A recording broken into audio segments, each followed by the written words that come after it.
Hey guys and girls, Mr. Farley here. Continuing to talk about the presidency of our third president, Thomas Jefferson. And one of the absolutely most important things that happened during his presidency is going to be discussed in Chapter 10, Section 2, and that is the Louisiana Purchase. The Louisiana Purchase will happen in 1803. And when it is all said and done, the Louisiana Purchase will double the size of the United States, literally overnight. The amount of land and territory will double with President Jefferson's purchase of the Louisiana Territory. One of the vocab words that we're going to look at here is expedition, which is a long journey or voyage of exploration. That word is going to come into focus as we learn this lesson about Lewis and Clark and the expedition that they made to basically explore the Louisiana Territory after the purchase had been made.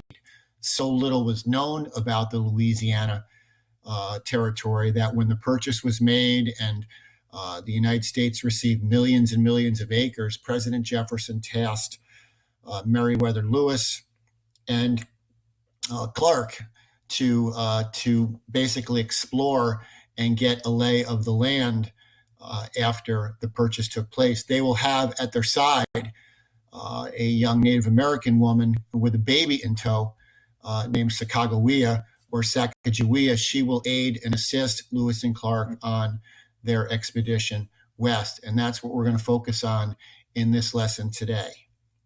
Before we go on, just a reminder that you guys and gals should, after we've done this reading, you should study your vocab terms that I've posted on Quizlet, and I've also linked them to your Schoology page, your 10-2 vocab titled The Louisiana Purchase, and also make sure that you're watching the Louisiana Purchase and the Lewis and Clark video after this. I have linked those on Schoology as well, and there is an absolutely fantastic Lewis and Clark four-part video that I've linked. It's called Great Journey West, and it appears in roughly four 12-minute segments. I've linked those on Schoology as well, so when we're done with this reading and me touching on some important points, be sure to watch those videos. The Lewis and Clark video you are going to love.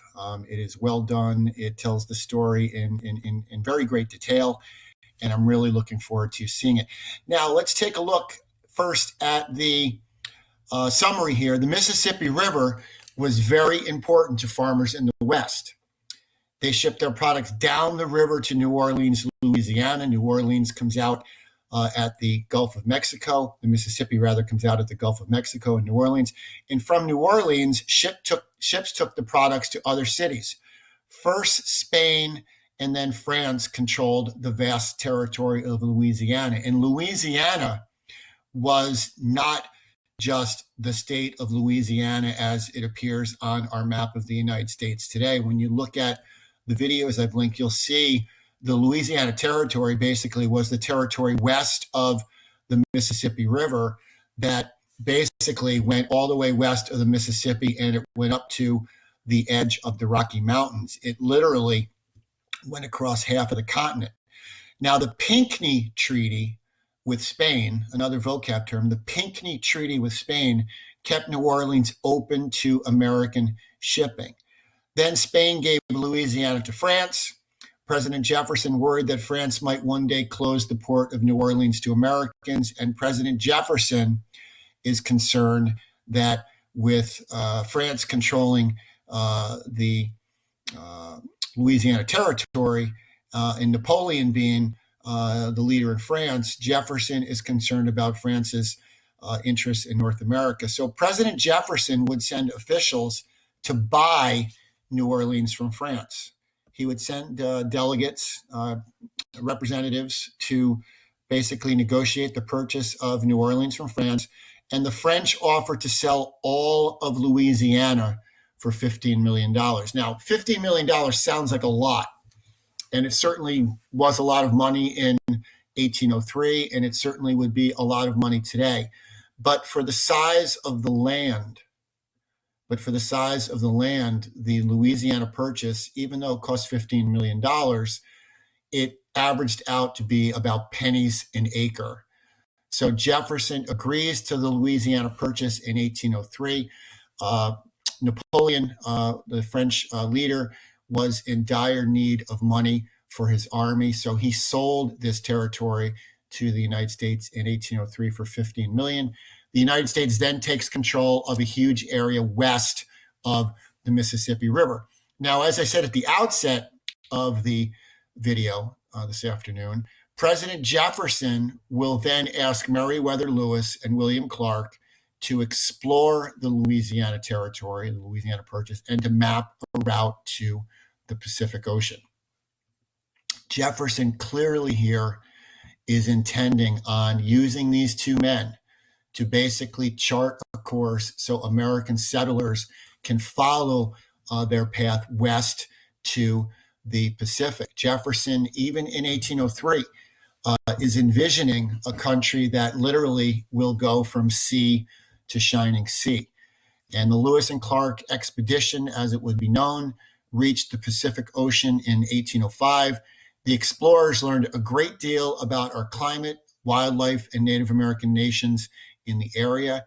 And the video that I've linked on Schoology, the 4-part Lewis and Clark video titled Great Journey West, is going to highlight a lot of their experiences and a lot of their adventures. At the same time that Lewis and Clark were exploring the West, another explorer, Zebulon Pike, explored the southwest portion of North America. In these expeditions, both the Lewis and Clark and the Zebulon Pike expedition are going to make further exploration and settlement possible. So as Clark and Lewis and Sacagawea go northwest to explore the Louisiana Purchase, and Zebulon Pike goes to the southwest, what's going to happen is there's going to be a flow of people after the area is charted and after people find out about the resources and the climates and the lands. People are going to follow in their footsteps. Okay. Achievements of the Lewis and Clark exploration are made pretty clear in the chart that's pictured here on the bottom of your worksheet. The Lewis and Clark expedition are going to result in a detailed description of animal life and plant life that they're going to spot and identify. They explore a large area of the Louisiana Purchase, charting the resources and charting the things that they find in addition to plants and animal life.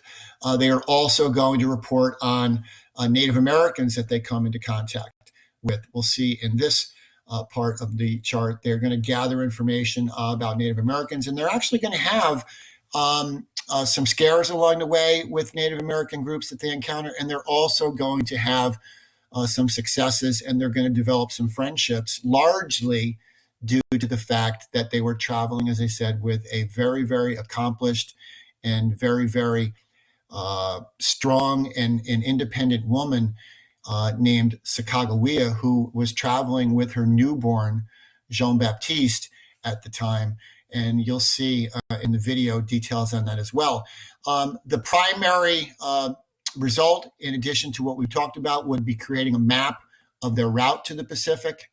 They had to travel across the Rocky Mountains. They had to travel upstream on very dangerous rivers, and all this will be charted and mapped. In addition, they'll report on the climates. After you've watched your Lewis and Clark videos and the Louisiana Purchase videos I've linked on Schoology, I would like you folks to take a look at the two questions on the worksheet here and answer them separately on line paper or on a Google document. The first question is, why was the Mississippi River important to Western farmers? Why was the Mississippi River important? And why would the importance of that river lead the United States to purchase the Louisiana Territory from France? And the diagram skill question, using the above diagram, lists 3 achievements of the Lewis and Clark expedition. So to recap, you should watch your videos that I've linked on Schoology. You should study the 10-2 Quizlet vocab that I've also linked on Schoology and on Quizlet. And I'd like you to watch and enjoy the Lewis and Clark video, Great Journey West, which is linked there as well. And when you're done with this assignment, I'd like you to get out in the sun and enjoy yourselves. Get some fresh air, take a break, and you shouldn't be doing all schoolwork all day when you're home like this. But spend some time with your family and take a little break. It'll be good for you to help recharge your batteries.